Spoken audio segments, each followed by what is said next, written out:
Welcome to the Get Started with Oracle DataSafe Fundamentals workshop. This workshop is designed to help new users become familiar with the features of Oracle DataSafe.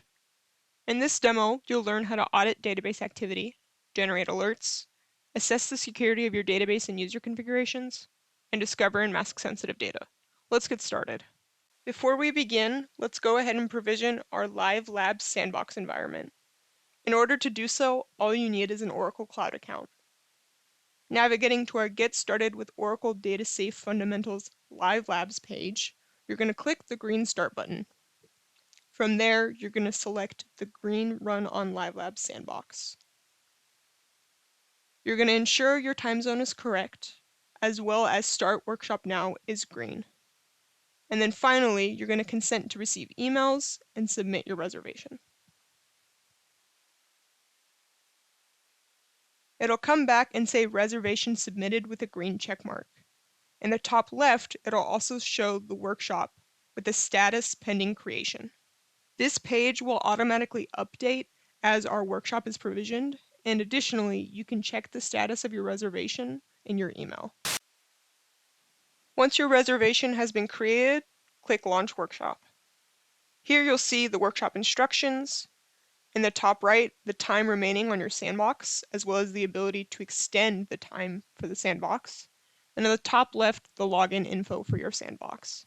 Let's go ahead and click View Login Info. I'm going to copy the password and launch OCI.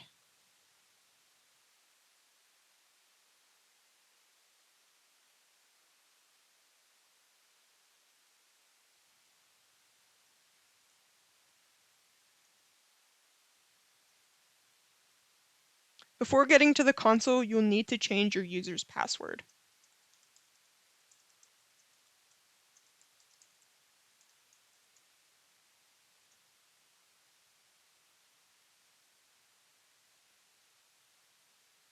Once updated, you'll be brought to the Oracle Cloud Infrastructure console. From here, let's go and set up our environment for our workshop. So I'm going to go to the navigation menu, Oracle Database, DataSafe, Database Security. Here's the overview page for Oracle DataSafe. We're going to go ahead and check our target databases. So clicking Target Database, we're going to change our compartment to the one we just provisioned. There you can see our autonomous transaction processing database provisioned. You can see the state of it is active, which means that it is currently registered with Oracle DataSafe. A target database with a deleted status means that it's no longer registered. The listing is removed 45 days after the target database is deregistered. Let's go back to the overview. On the overview page, you'll see the Security Center. In the Security Center, we can access all the Oracle DataSafe features, including dashboard, security assessment, user assessment, data discovery, data masking, activity auditing, SQL firewall, and alerts. Let's go ahead and look at the dashboard under Security Center. When we register a target database, DataSafe automatically creates a security assessment and user assessment for us. That's why the security assessment, user assessment, feature usage, and operation summary charts in the dashboard already have data. During registration, DataSafe also discovers audit trails on our target database. That's why the audit trails chart in the dashboard shows one audit trail with the status in transition. Later, we'll start this audit trail to collect audit data. From here, let's go back to the overview. Next, what we need to do for setup is open our autonomous transaction processing database. So right-clicking Oracle Cloud and opening it in a new tab. We're going to open the navigation menu, Oracle Database, and then Autonomous Transaction Processing.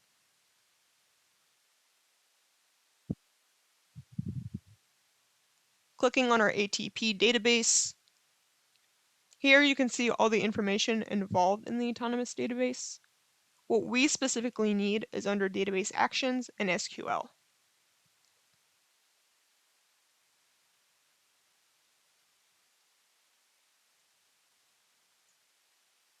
Here we have access to the SQL worksheet, which allows us to run SQL commands on our database.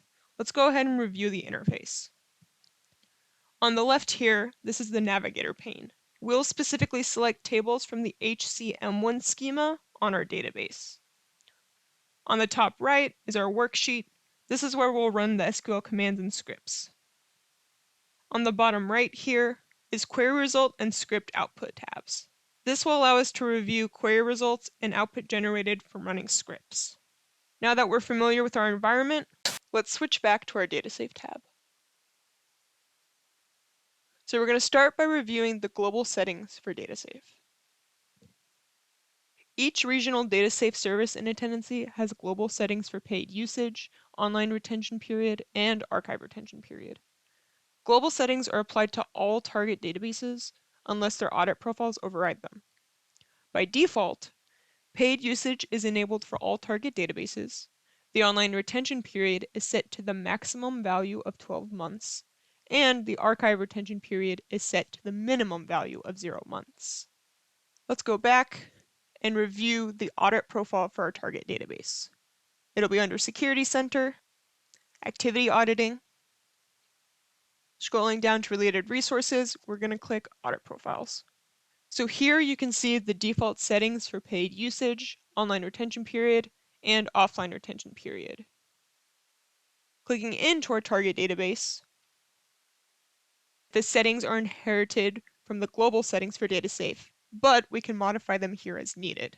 Let's go ahead and view the quantity of audit records available on our target database. So scrolling down to Compute Audit Volume, we're going to click Available on Target Database. We're going to select today's date at midnight because this database is brand new. From there, we're going to click Compute and wait. So scrolling down, you can see the number of records in Unified Audit Trail is 33. This is small because our target database has just been provisioned. For an older target database, however, there are probably a large number of audit records. Additionally, in the first column, you can see the month. DataSafe splits up the numbers by month. These values help us to decide on a start date for the Oracle DataSafe audit trail. From here, let's go and start our audit data collection. So using our breadcrumb trail back to activity auditing, related resources, we're going to click Audit Trails. And then we're going to click on our database. This is where we can manage the audit data collection from the audit trail. Notice that the audit trail is currently inactive. We're going to go ahead and start it and set it as the same date that we used in the previous compute audit volume step. So for us, that's going to be today's date at midnight.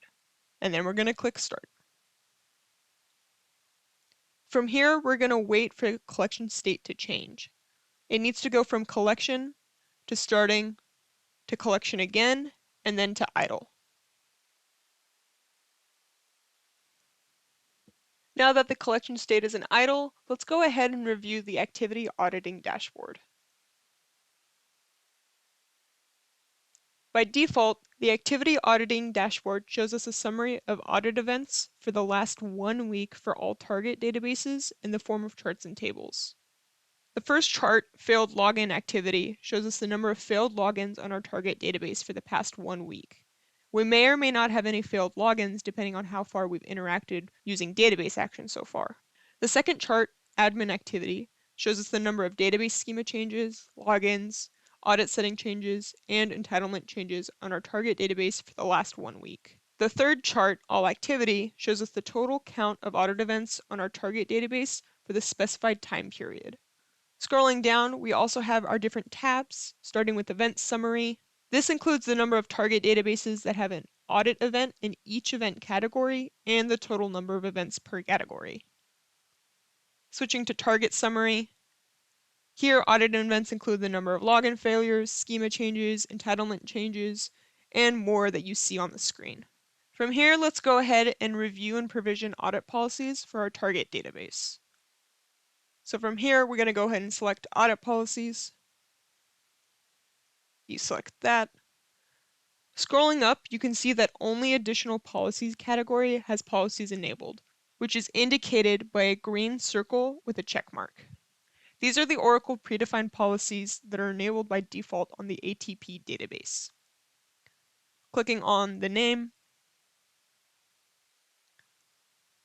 scrolling down here, we can choose to provision and enable any number of audit policies on our target database and set filters on users and roles.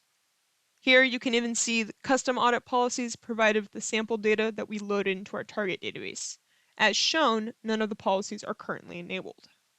Let's go ahead and provision some. Scrolling up and clicking Update and Provision.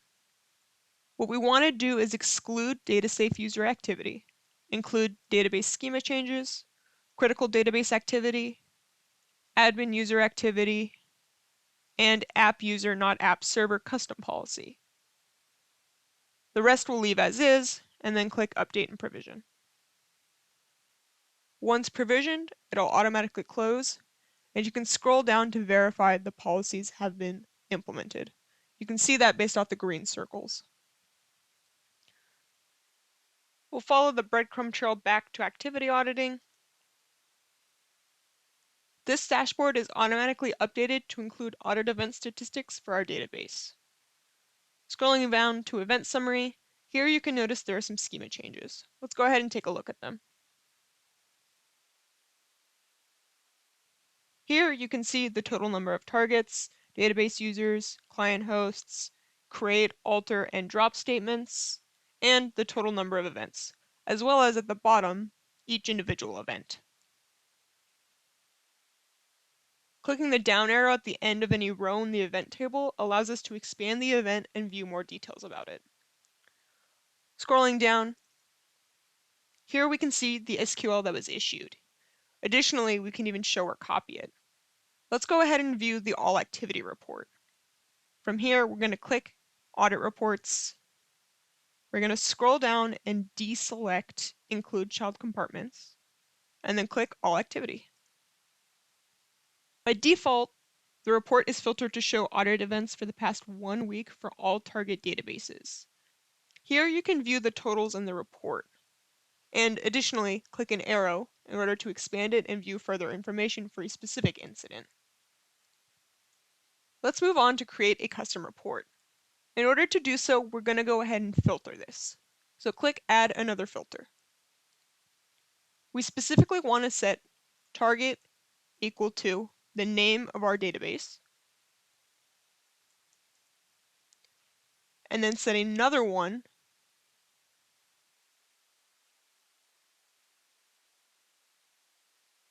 object owner set to our schema, and click Apply. Going one step further, let's manage our columns. This way the table displays the information we're looking for. So we're going to do target, database user, we're going to deselect client host, leave event, object, we're going to deselect operation status, leave operation time, and include unified audit policies. And then we're going to apply our changes. From here, what we can do is create our custom report. By clicking Create Custom Report, we're going to name it All Activity Report on Schema HCM1 in Target Database. I'm going to additionally copy the display name into the description, ensure my compartment is selected, and create custom report. Once generated, we're going to click here in order to get taken to the custom report. From here, we have the ability to generate and download our custom audit report as either a PDF or an XLS. In order to do so, we're going to click Generate Report, leave PDF, change the name, description, we'll put the same, compartment, and we'll leave the rest as stated, and then click Generate Report. Once generated, we're going to go ahead and click here to download it, and then save it to our preferred location. Next, let's go ahead and open our report. And here you can see our all activity report on schema HCM1 and our target ATP database. Has the same information as generated in Oracle DataSafe. closing that out, and then closing this out. If we ever need to view a past report, we can always go to Audit Report History. There you can see the all activity report we just generated is there and available for download again. Additionally, we have the ability to schedule custom audit reports. So going back to audit reports and then clicking on custom reports, you can see our report schedule currently doesn't have anything. What we're going to do is click on the name, manage report schedule, name it the same as our report, leave PDF because that's the format we're looking for. We're going to change the schedule to weekly on every Sunday at 11 p.m. From there, we'll click Save Schedule. Once it's saved, we're going to click Audit Reports again, Custom Report, and now you can see it's updated and has a report scheduled for every Sunday at 11 p.m. From here, let's go ahead and review and generate data-safe alerts. Let's start by reviewing the Oracle Data-Safe Alert policies. Currently, the Alerts dashboard does not have any data because we have not yet enabled any alert policies. Let's go ahead and take a look at our target policy associations. Notice that the table shows no target policy associations available. This is because we have not yet associated the alert policy with our target database. In order to do so, we're going to click Apply Policy, Selected Targets Only, pick our autonomous database, Selected Policies Only, and we want to look at failed logins by admin, as well as user creation and modification. Then just hit Apply.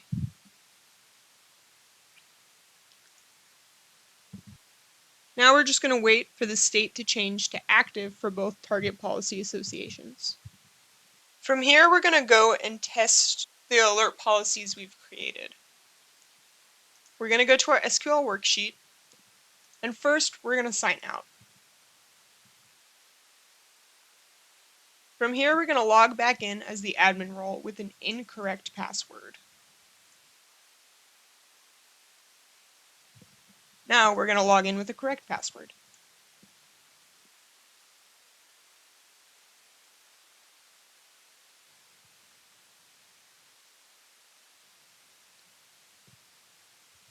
Next, let's check user creation/modification.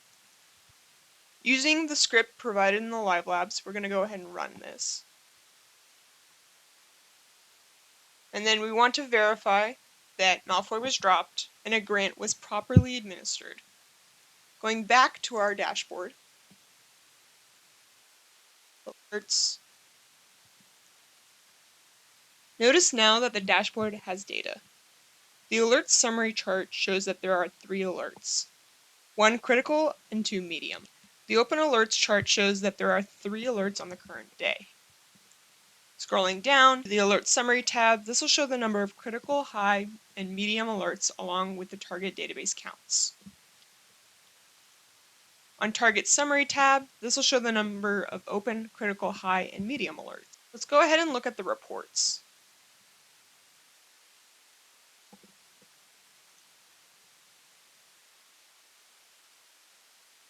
The report is automatically filtered to show all alerts for the target database in the selected compartment for the past week.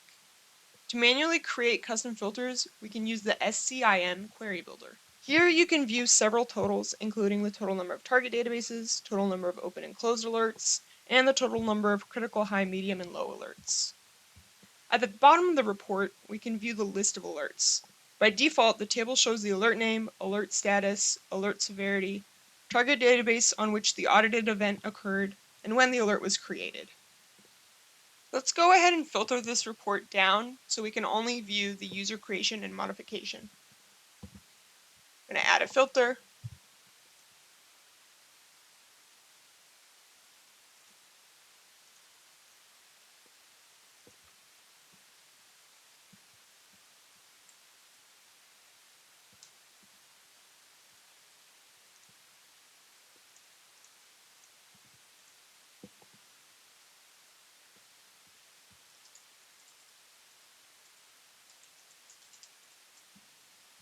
and then click Apply.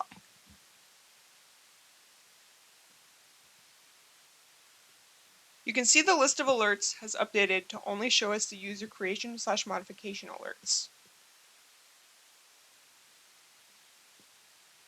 Clicking on one of the alerts, you can see the following information about it.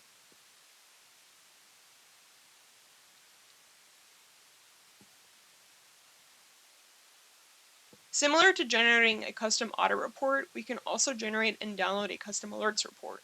Once generated, it'll show up in the alert report history. From here, let's go ahead and assess our database configurations. Here is the overview page for security assessment. The overview page shows statistics for our target database. Here we can see the risk level chart. This shows a percentage breakdown of the different risk levels, high, medium, low, advisory, and evaluate, across all target databases in the selected compartments. The risks by category chart shows a percentage breakdown of the different risk categories: user accounts, privileges and roles, authorization control, data encryption, fine-grained access, auditing, and database configurations, across the target database in the selected compartments. The top 5 common controls chart shows a bar graph of the number of target databases at each risk level for each of the top 5 common controls.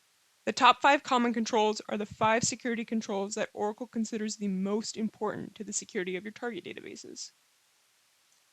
Scrolling down, we have the Risk Summary tab. This shows how much risk we have across all target databases in the specified compartment. We can compare the number of high, medium, low, advisory, and evaluate risks findings across all target databases, and view which risk categories have the greatest numbers.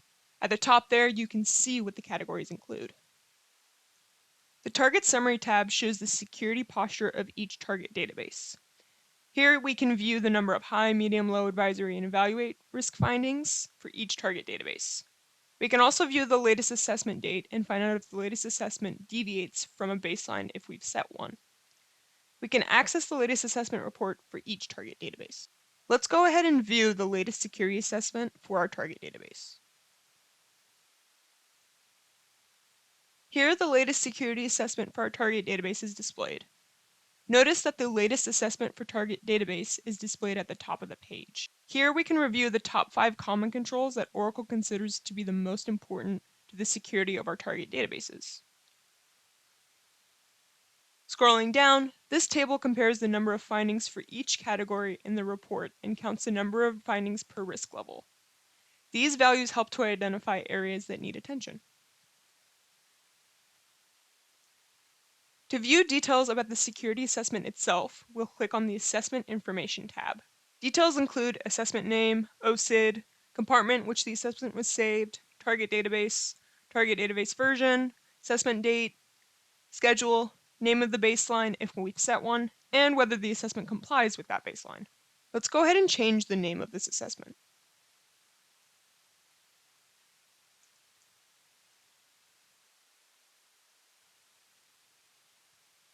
Click Save.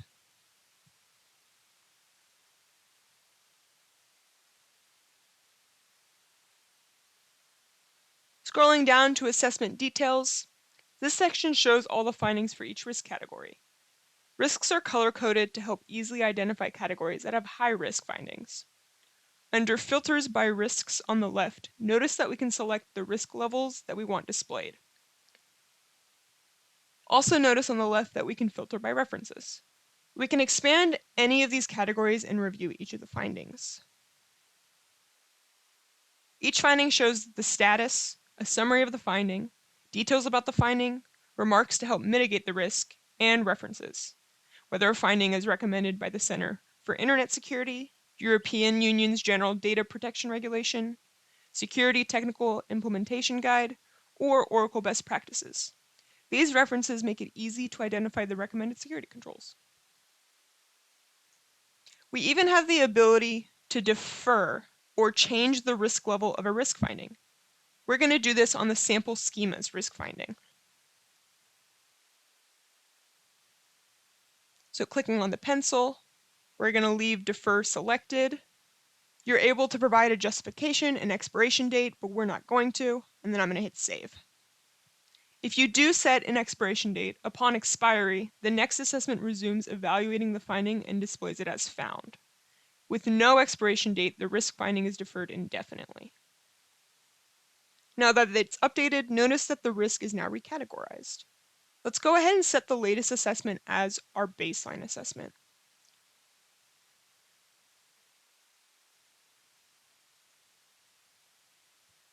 A baseline assessment shows us data for all our target databases in a selected compartment at a given point in time. However, because we're only dealing with one target database in our compartment, the baseline assessment shows data for only one target database. Now that the baseline has been set, let's go ahead and create a risk on our target database. So back to our worksheet, we're going to clear it out. We're going to use the grant command on our target database so that later, when we refresh the latest security assessment, we can compare them. Once the grant is succeeded, let's go back. And then let's refresh the latest security assessment and analyze the results. Click refresh now. And then we're going to rename it to my security assessment.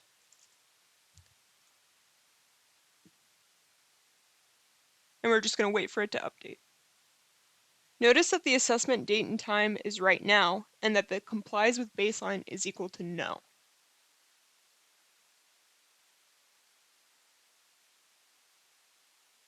Scrolling down to privileges and roles, here you can see the high-risk finding. In the details section, we can see that the grant we made in the previous task is identified. Now let's go ahead and compare this assessment with our baseline. Scrolling back up, we're going to click Compare with Baseline. Here we can review the number of findings per risk category for each level. Categories include user accounts, privileges and roles, authorization control, data encryption, fine-grained access control, auditing, and database configuration. We can identify where the changes have occurred on our target database by viewing cells that contain the word modified. The number represents the total count of new, remediated, and modified risks on the target database.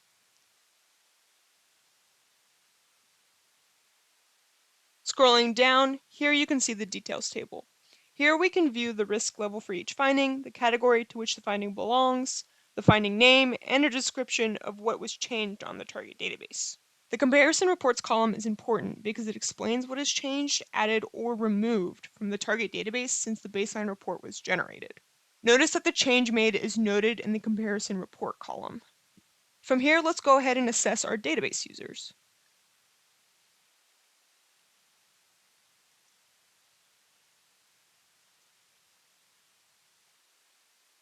Let's review the overview page for user assessment. The potential user risk chart shows the number and percentage of users who are potentially critical, high, medium, and low risk. The user roles chart shows the number of users with the DBA, DB admin, and audit admin roles. The last password change chart shows the number of users who changed their passwords within the last 30 days, within the last 30 to 90 days, and 90 days ago or more. The last login chart shows the number of users that signed into the target database within the last 24 hours, within the last week, within the current month, within the current year, and a year ago or more. Scrolling down, the Risk Summary tab focuses on potential risk across all selected target databases. It shows the potential risk levels, the number of target databases, the total number of users at each risk level, the total number of privileged users at each risk level, and counts for DBAs, DB admins, and audit admins. Reviewing the Target Summary tab, we can see the number of critical and high-risk users, DBAs, DB admins, and audit admins, the date and time of the latest user assessment, and whether the latest user assessment deviates from the baseline if we've set one. Let's go ahead and take a look at this report.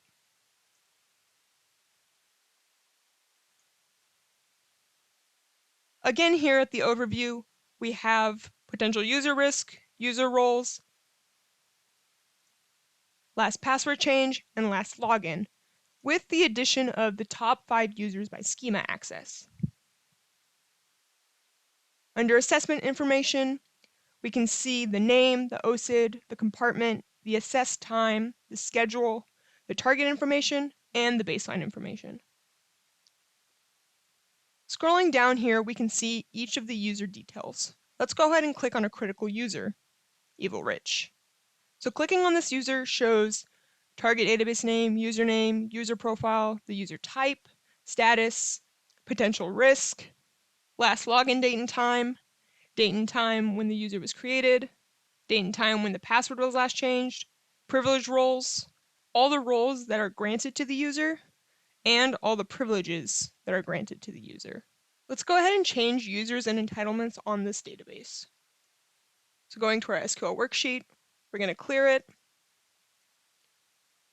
paste our script provided in the live labs, and then run it.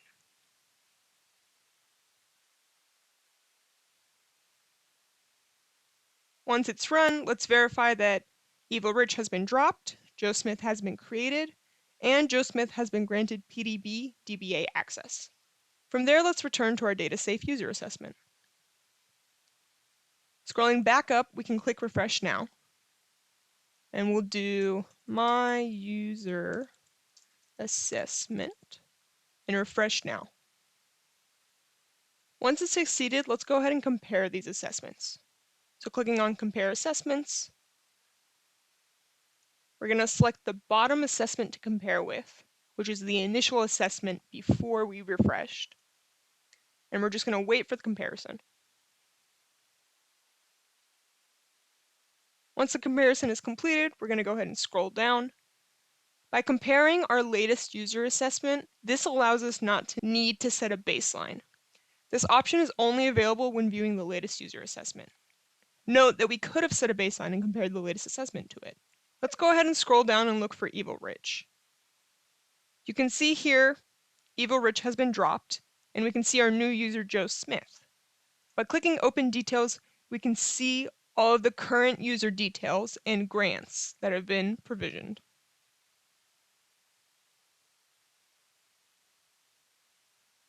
Next, let's go ahead and discover sensitive data on our database.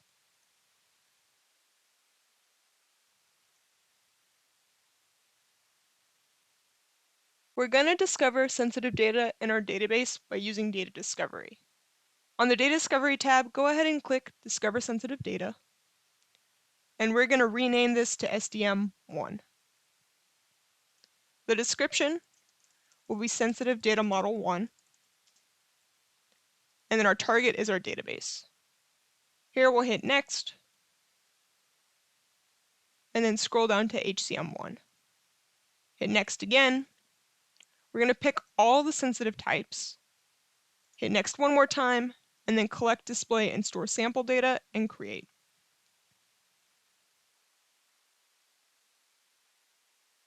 Now we're just going to wait for our sensitive data model to be created.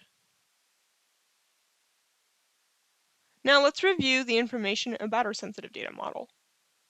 Here in the Sensitive Data Model Information tab, this will list information about our sensitive data model, including its name, description, Oracle Cloud Identifier, the compartment to which it was saved, the date and time when it was created and last updated, the target database associated with it, the selected schema for discovery, the selected sensitivity types for the discovery, and totals for discovered sensitive schemas, sensitive tables, sensitive columns, sensitive types, and sensitive values. The bar chart here shows the number of sensitive columns found for the top 5 sensitive types. Scrolling down, the sensitive columns table lists the discovered sensitive columns. By default, the table view is displayed in flat view.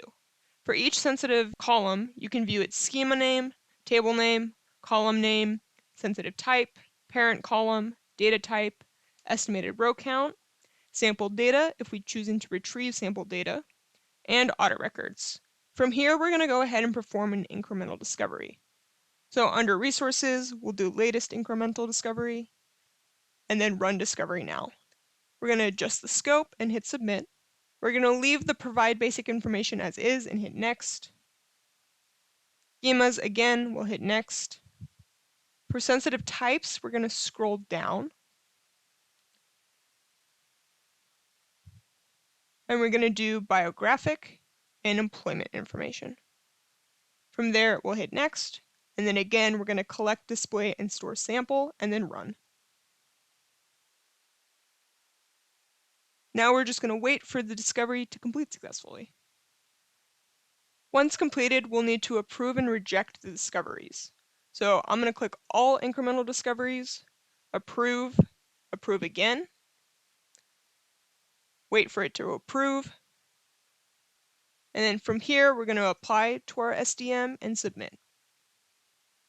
Once we've discovered sensitive data on our database, let's go ahead and manage the columns for our model. So back to sensitive columns, we're going to remove a column. So here you can filter by schema, table, and column name. I know what column I'm looking for, which is date of hire. So I'm going to do that and hit search. From there, I'm going to select the checkbox for date of hire in job history in HCM1 and then remove.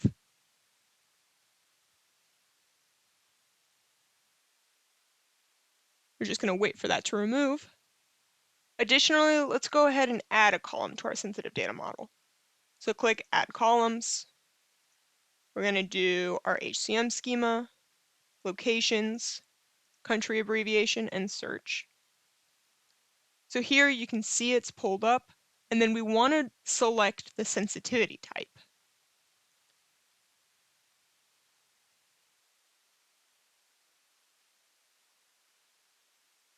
So this is biographic information, specifically country. So now that we have the sensitivity type, let's go ahead and add the column.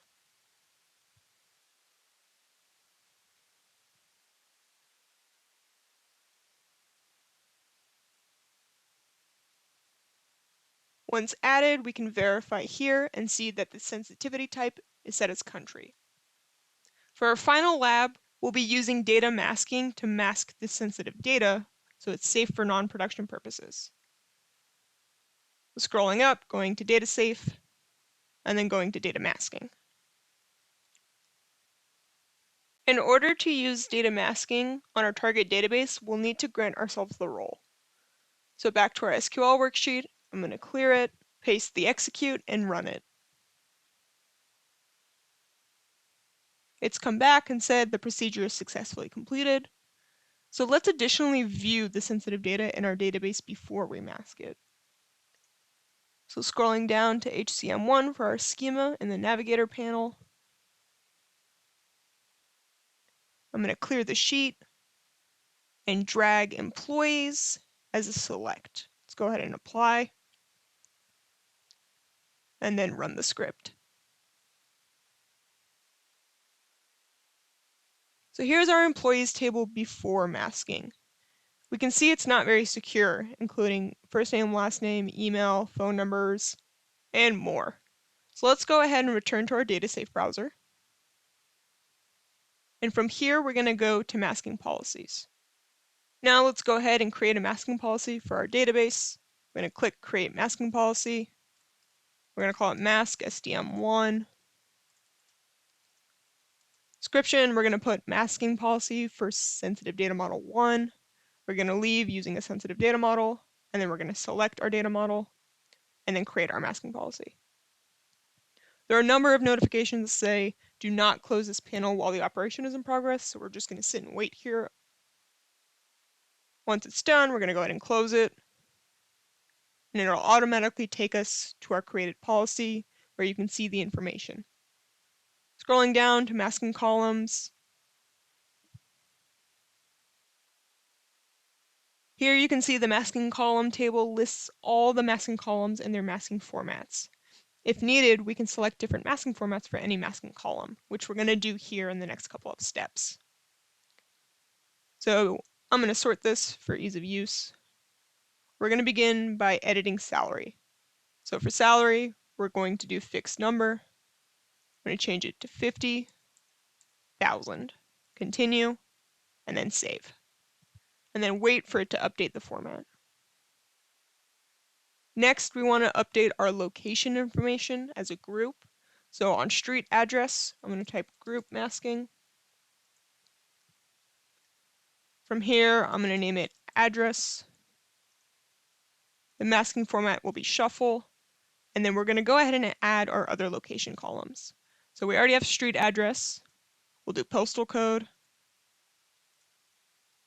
city, state province,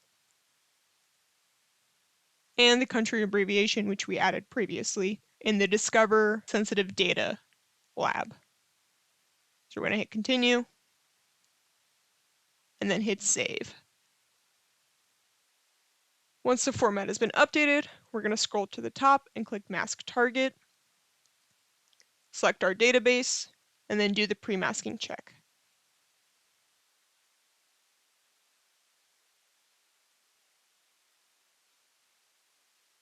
The health report has all of the tests as passed.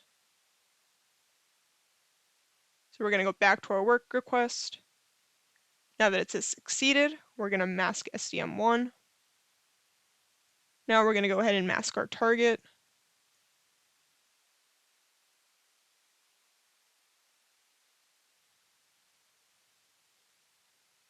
And wait for the job to finish.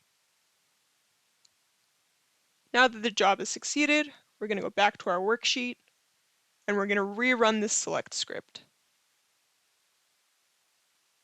So here you can see it automatically masked first, last name, and email, and additionally set everybody's salaries to 50,000. Now let's go ahead and take a look at our locations.